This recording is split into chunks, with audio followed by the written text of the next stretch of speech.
Vous écoutez L'Ambition au féminin, épisode 183, et aujourd'hui, on parle de comment l'entrepreneuriat active notre instinct de survie et quoi faire pour régulariser notre système nerveux par rapport à tout ça.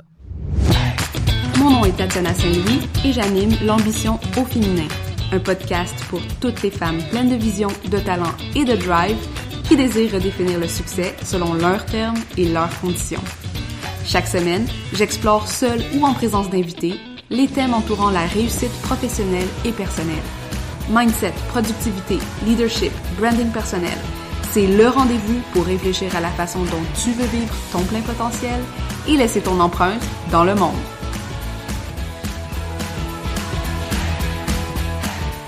Salut, je sors de la douche et à chaque fois que je sors de la douche, j'ai des idées qui me pop et celle-là, j'avais envie de la partager avec vous parce que je pense qu'elle existait dans mon nuage inconscient depuis un certain temps et puis j'avais envie de vous la partager, surtout que vous êtes ici dans Autopoésis, puis je pense que ça va résonner avec vous. En fait, ce qui m'est venu, c'était que l'entrepreneuriat, c'est comme un peu du survival professionnel. Hein? C'est la game du survivant amené à un degré professionnel, amené à un degré où, justement, il y a des choses qui sont investies comme de l'argent, comme notre vitalité, comme notre énergie, puis tout ça, qui, à quelque part, dans le système capitaliste tardif dans lequel on est, sont équivalents à la survie. Donc, l'entrepreneur, ce qu'il cherche, c'est de trouver les solutions qui vont lui permettre de passer à la prochaine étape, de arriver au lendemain, de perdurer, hein, de survivre une autre journée, de survivre une autre année. Et c'est intéressant de penser à l'entrepreneuriat comme ça parce que, justement, bon, en tant que femme, en tant que personne qui est dans un système où il y a des oppressions qui sont systémiques, hein, où on vit avec différents types de traumas aussi, être dans cette game de survie peut venir nous activer, hein, peut venir nous activer de façon négative. Ceci dit, tu sais, moi, ma prémisse, c'est que on est tous dans une game de survie, qu'on soit employé, qu'on soit entrepreneur, hein, on doit tous trouver une façon de gagner notre vie, hein, qui est comme cette expression absolument abjecte qui implique que notre vie ne nous appartient pas et donc qu'elle doit être constamment réévaluée. Et donc, quand on rentre dans l'entrepreneuriat, ben, tu sais, c'est sûr que la game est beaucoup plus excitante dans le sens qu'on a de la liberté, on est capable de faire, tu sais, de prendre nos décisions et tout ça. Et ça vient avec ce risque accru de ne pas survivre. Et naturellement, ça peut être très anxiolytique, surtout si on a déjà un historique de survivant. Hein, si vous avez déjà vécu des abus, si vous avez déjà été dans des situations traumatiques, ce qui, pour la majorité des femmes dans un système misogyne, patriarcal, hein, extractif, est le cas. Hein, peu importe à quel niveau, à quel degré. Et je pense que, bon, si vous êtes ici, c'est peut-être aussi que cette approche féministe vous parlait parce qu'il faut juste... C'est pas nécessairement de se victimiser là-dedans, c'est simplement de reconnaître, tu sais, il y a ces dynamiques de pouvoir qui sont en jeu, il y a ces dynamiques psychologiques qui ont été instaurées malgré nous et... alors qu'on essaye, genre, de gagner notre vie et de survivre à travers l'entrepreneuriat, bien, ces choses-là, elles disparaissent pas juste parce qu'on décide qu'on devient entrepreneur. Okay? Donc, elles sont bel et bien présentes. Ceci dit, le survivant, hein, la personne qui a survécu, peu importe à quel abus ou trauma, elle a quand même des aptitudes en soi qui permettent aussi d'être transposées à l'entrepreneuriat, qui sont les aptitudes qu'on développe, que moi, genre, j'ai identifiées comme étant importantes à développer pour, justement, perdurer sans être constamment dans cette réaction traumatique, hein, de il faut que je vive, il faut que je survive, fuite, tu sais, toutes les réactions traumatiques dont je parle, là, en fight, flight, fawn, freeze. Et dans notre cas à nous, ben, c'est sûr que si on est constamment dans ces réactions-là, peut-être qu'on va survivre une autre journée, mais éventuellement, notre système nerveux va se brûler, éventuellement, on ne sera pas capable de perdurer, éventuellement, on va rencontrer un échec, puis à ce moment-là, ça peut avoir un effet sur notre psyché autant que sur notre compte en banque ou des choses comme ça. Donc, les aptitudes ou les choses qu'on travaille ensemble, c'est vraiment des aptitudes de guérison presque de cet instinct de survie qui peut être nourri par des réponses traumatiques. Puis là, je donne juste quelques petits exemples ici là, pour que vous compreniez où je m'en vais avec ça. C'est que, comme, bon, si on a vécu un abus ou des choses comme ça, c'est sûr qu'on peut rester dans un contexte de stress post-traumatique où le trauma est répété au niveau physique, au niveau somatique, où il y a comme un blocage à l'évolution psychique, dans le sens qu'on reste prise dans l'enceinte du trauma et de l'abus. Et ce qu'on veut quand on entame un processus de... Puis je veux pas dire guérison dans le sens que le trauma est mauvais, genre c'est vraiment un processus peut-être d'évolution à travers ça, de voir, ben, OK, qu'est-ce que ça me prend pour travailler avec ce qui est présent et pouvoir le dépasser ou du moins vivre mieux avec ça ou du moins, même dans certains cas, il existe quelque chose qui s'appelle la croissance post-traumatique. Donc, des personnes qui sont capables ou qui ont cette aptitude à se développer sous la pression et le stress d'un trauma. Qui est pas nécessaire, tu sais, encore une fois, genre, c'est pas ça, il y en a pas un qui est meilleur que l'autre ou whatever, c'est juste comme, il y a des choses qui existent comme ça, et puis c'est intéressant de les reconnaître, surtout quand on est dans un contexte entrepreneurial, parce que, à quelque part, on nous demande de mettre de côté toutes ces choses-là, et puis de juste agir dans notre business comme si de rien n'était, comme si c'était très, très mécanique, alors que c'est presque impossible de faire cette distinction-là. En fait, c'est impossible parce que on ne peut faire cette distinction qu'en se dissociant et éventuellement, la dissociation va cesser parce que le cerveau va se fatiguer de cette dissociation. La psyché va se fatiguer de cette dissociation et la dissociation va se perdre éventuellement. On ne peut pas être constamment en dissociation. Donc, dans l'entreprise qu'on va vouloir développer aussi, c'est justement cette...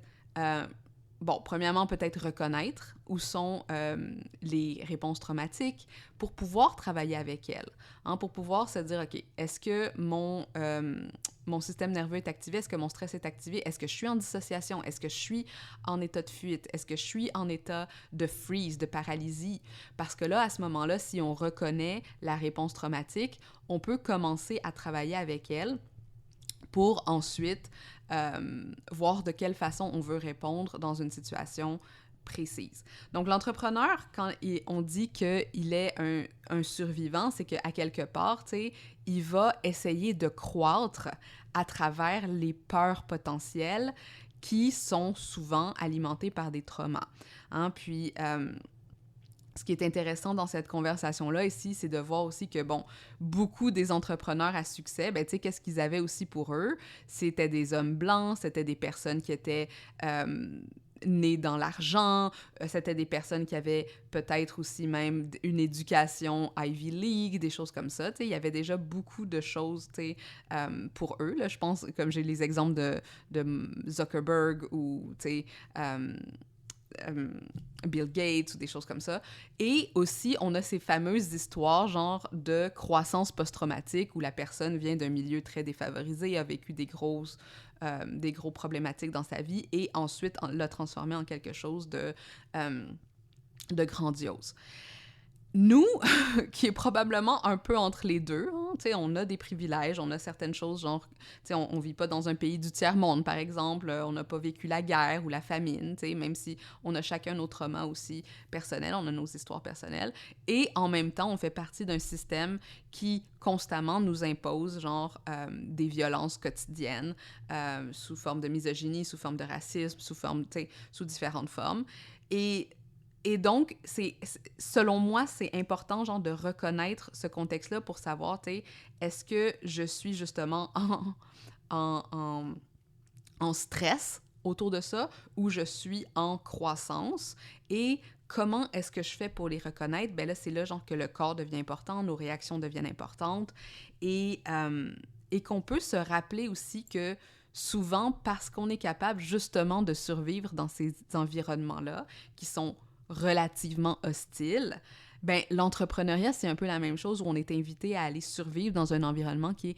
potentiellement hostile, mais dans lequel on peut créer, hein, on peut créer un jardin de la beauté, du bien, du bon, qui est la promesse à quelque part, genre de ce qu'on fait ici avec Autopoésis, mais aussi cette croyance qu'on n'a pas besoin constamment d'être dans la peur de mourir, dans la peur d'être effacé, dans la peur de faire faillite avec notre business, dans la peur de ne plus avoir d'argent pour manger. Et comment est-ce qu'on navigue ça en restant vigilant, en restant réaliste, en restant lucide, et pas se laisser emporter par les peurs d'anciens traumas ou par des situations du quotidien. Et comment on maintient justement l'optimisme de la vision d'un futur qui est, d'un futur en changement, d'un changement pour nous-mêmes, ou même simplement, genre, de justement créer du beau avec quelque chose qui peut-être a déjà été souffrant pour nous ou nous a ramenés dans certains états traumatiques. Fait que, tu sais, je pense que le travail que vous faites ici est vraiment important, chacune à votre façon, puis je pense que c'est quelque chose qui est peut-être un peu complexe à expliquer, parce qu'on est tous un peu poussés à l'entrepreneuriat malgré nous, hein, avec la fin des États prodigues, hein? On n'est plus un baby boomer qui a sa retraite assurée, avec des jobs super sécuritaires, avec des vacances bien payées, des yachts, blablabla. On vit dans une situation où, oui, genre, il y a comme cette idée qu'on doit comme lutter pour simplement arriver des fois à la fin du mois. Et même, je dirais que les personnes qui font beaucoup plus d'argent que vous et moi, ils n'ont pas nécessairement éliminé cette peur. Hein? Cette peur ne part pas simplement parce qu'on a plus d'argent dans notre compte en banque. Et c'est là que je pense que c'est intéressant de voir que le travail, à quelque part, que vous faites à régulariser votre système nerveux, à voir où sont les réponses traumatiques, à déterminer comment est-ce que je crée du bon avec quelque chose qui m'a peut-être heurté dans le passé, comment est-ce que je survis, ou pire, ou mieux encore, genre, je m'épanouis, hein, parce que c'est pas juste de survivre, c'est vraiment de s'épanouir dans des environnements qui peuvent être hostiles, dans des situations qui peuvent être stressantes, dans des contextes qui peuvent être risqués, et en même temps que je suis capable de réaliser que je vais survivre. Hein? Ma survie est presque garantie. Que la business survive dans sa forme actuelle ou qu'on trouve quelque chose d'autre ou que ce soit qu'il y ait une autre solution qui soit trouvée, le simple fait d'être qui vous êtes vous assure à quelque part une survie parce que vous êtes... La seule raison pour laquelle vous survivriez pas, c'est si soudainement, justement, vous étiez en complète dissociation, complètement paralysé, il n'y a plus rien qui se fait, on est catatonique. Et ça, souvent, c'est cette fameuse peur du burn-out. Hein, le burn-out qui est cette catatonie, qui est cette absence d'action dans laquelle on a l'impression que notre monde va s'écrouler ou qu'on ne sera plus capable justement de s'occuper de soi-même. Et même là, j'irais jusqu'à dire, mais même dans le burn-out, notre corps vit. Hein? On a des amis, on a de la famille, on a des communautés, on a l'État jusqu'à un certain point qui s'occupe de nous, genre, ou qui va nous donner une certaine... qui peut nous aider d'une certaine façon. Et donc, je pense que de réaliser qu'on est des survivants comme entrepreneurs, hein, qu'on a cette force en nous, devrait, jusqu'à un certain point, nous rassurer que parce qu'on est comme des survivants professionnels, on n'a pas à se soucier si oui ou non on va survivre, on va trouver le moyen de survivre. Là, ce qu'on essaye de créer, c'est quelque chose de plus. C'est quelque chose de plus grand, de plus beau, de plus plaisant.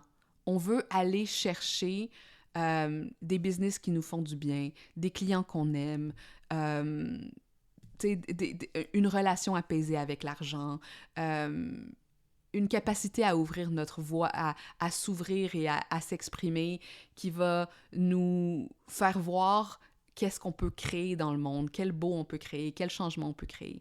Puis ça, à quelque part, ben tu sais, c'est beaucoup plus... je veux pas dire avancé, mais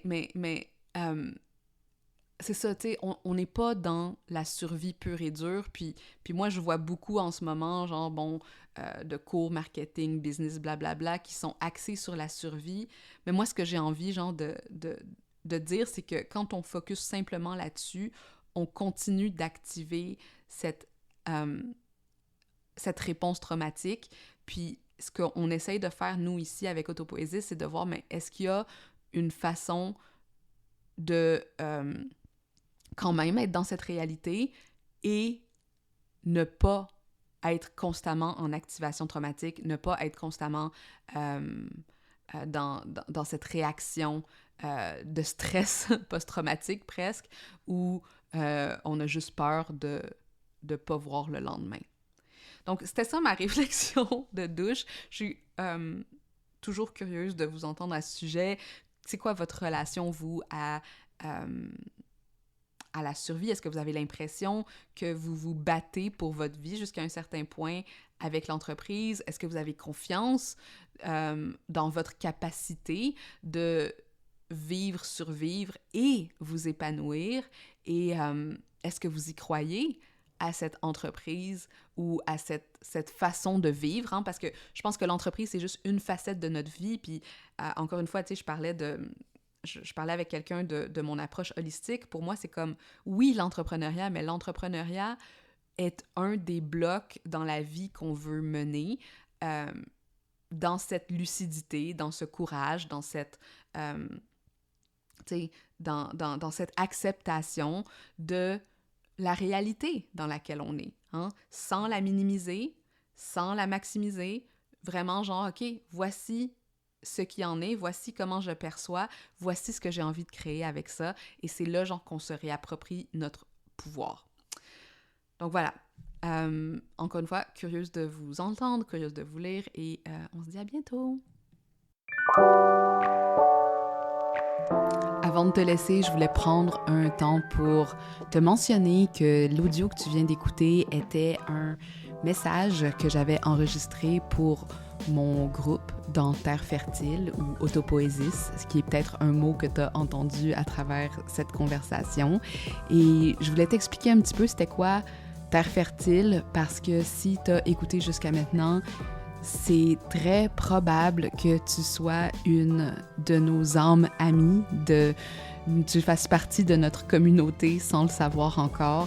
Terre Fertile, c'est un mentorship de 12 mois que j'ai créé pour accueillir des entrepreneurs qui ne demandent travailler pour gagner leur vie, mais vraiment pour créer du sens pour elles, pour leur communauté, pour le monde dans lequel elles vivent. Donc, des agents de changement, des personnes qui veulent changer des paradigmes et qui veulent le faire sans compromis sur leur lifestyle, sur leurs revenus, sur la vie qu'elles désirent rêver. Donc, des ambitieuses qui ont à cœur aussi le changement social. Et ça, c'est ce qu'on essaye de construire ensemble dans Terre Fertile, c'est de croire à des espaces d'épanouissement dans lesquels on n'est pas obligé de rentrer dans des moules, on n'est pas obligé de devenir les esclaves d'un système économique qui a été pensé pour l'extraction. Et comment est-ce qu'on peut, à travers le pouvoir qu'on va chercher en devenant entrepreneur, changer justement ces codes-là, autant au micro, donc dans nos familles, dans notre façon de gérer notre quotidien, micro, macro, donc dans la façon dont on va engager des personnes, créer des écosystèmes de profitabilité et ensuite partager notre médecine, partager nos dons, partager nos talents au reste du monde. Donc, Terre Fertile, c'est ce mentorship où on travaille beaucoup de façon non hiérarchique, dans un milieu horizontal, pour aller chercher l'intelligence de chacune des personnes qui en fait partie. C'est un groupe qui est choisi, donc c'est un programme sur candidature pour laisser entrer justement les personnes qui ont envie de développer ce genre d'écosystème-là et qui le font avec conscience. Donc oui, on parle de revenus, oui, on parle de profit, oui, on parle de vente, oui, on parle de productivité, mais selon un angle complètement différent que ce qui est approché dans la majorité des programmes qui sont justement dans ce modèle capitaliste extractif. Donc, si tu te sens appelée, intriguée, curieuse de cet environnement entrepreneurial de développement, je t'invite à envoyer d'abord ta candidature à mtamarque.com/terre-fertile et on pourra commencer la conversation à partir de là et voir si c'est quelque chose que tu veux intégrer. Naturellement, les membres de Terre Fertile font partie de mon plus haut tiers de services. Donc, c'est eux qui ont accès à toute la gamme de mes produits, y compris les anciens programmes de Money Brand, les masterclass qui sont créés pendant leur temps avec nous et le nouveau contenu qui avait été produit pour Autopoésis, qui est justement axé sur les piliers de richesse qui créent ton entreprise. Donc, n'hésite pas à venir me parler si tu as des questions. Entre-temps, envoie ta candidature, ça t'engage à rien et ensuite, tu pourras avoir plus de détails, surtout si c'est le type de communauté que tu cherches.